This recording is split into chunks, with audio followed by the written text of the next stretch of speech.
نبی کریم خاتم النبیین صلی اللہ تعالیٰ علیہ وسلم نے فرمایا کہ اللہ تعالیٰ نے جتنے بھی انبیاء کرام علیہم السلام بھیجے ہیں، سب انبیاء کرام نے بکریاں چرائی ہیں۔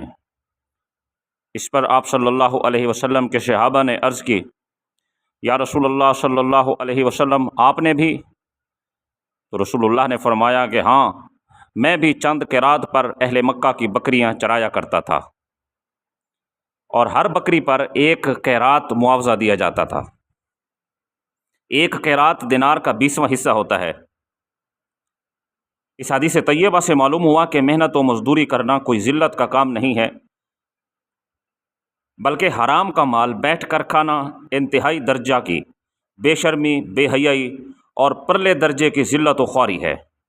سرتاج انبیاء اشرف المخلوقات محمد الرسول اللہ صلی اللہ علیہ وسلم نے مزدوری کی، تو اور کسی کی کیا حقیقت ہے؟ جو مزدوری کرنے کو ننگ اور عار سمجھے، لوگوں کی بہت بڑی تعداد محنت و مزدوری سے کتراتے ہیں، جبھی تو وہ فاقوں مرتے ہیں، مگر اپنی محنت اور تجارت سے روٹی کھانا عار محسوس کرتے ہیں۔